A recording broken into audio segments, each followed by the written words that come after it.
So glad that you can join me for this video tonight. Tonight we're tackling a big topic, and that has to do with setting good boundaries when it comes to your money. Now you might say, Ken, what is a boundary when it comes to money?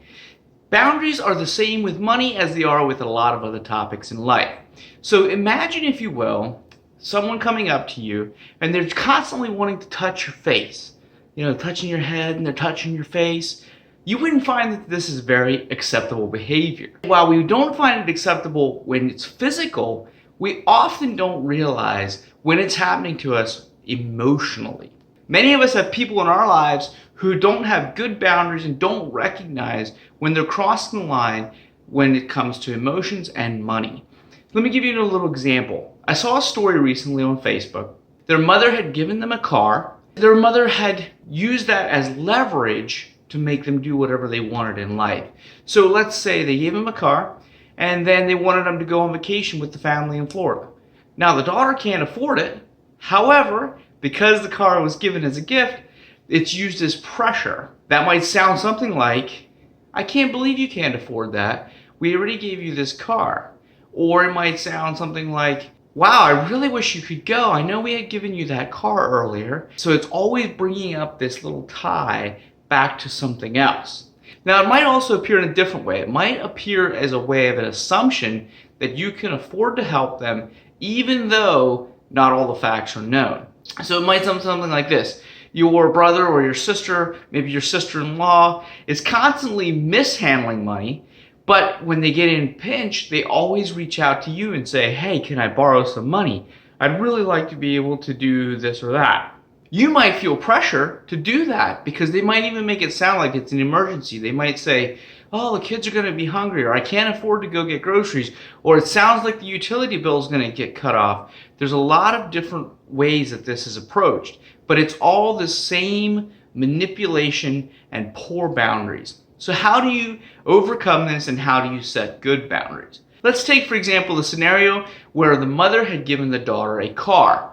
In this scenario, I think that the real only option is for the daughter to actually give that car back. Now, depending on where the relationship is, there are other ways to approach it, and it might sound something like this.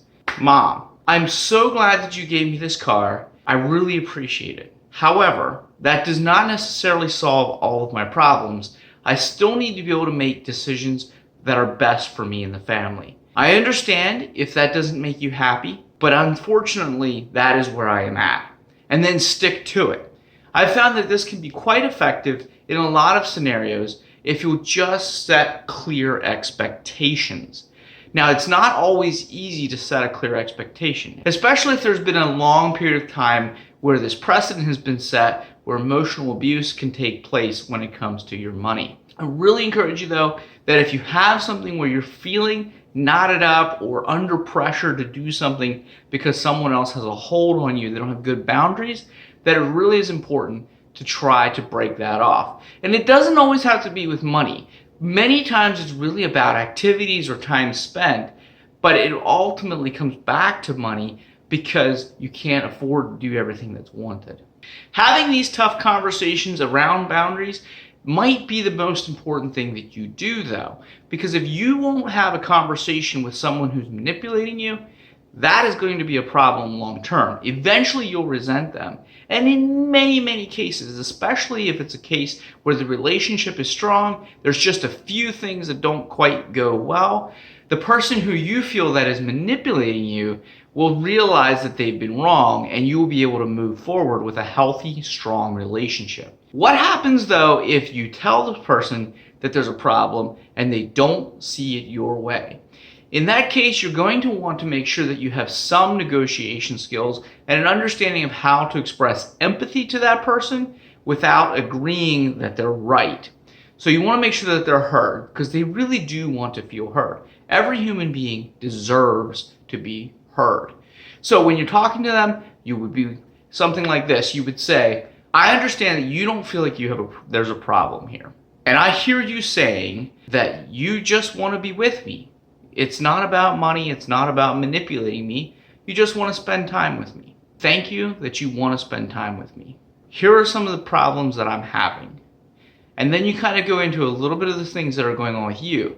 If this causes anger or any kind of flare-up, I really encourage you to back off, give it some space, but then you're going to have to keep coming back to it and keep putting that boundary in place. People who are really not inclined to respect boundaries are not going to like it when you put up a boundary. They're really not. They're going to come after you. They might even get kind of aggressive. And they certainly, if they're master manipulators, are going to try to manipulate other people in your life to try to get back to that feedback loop to where you feel guilty when you'll give in to what they want.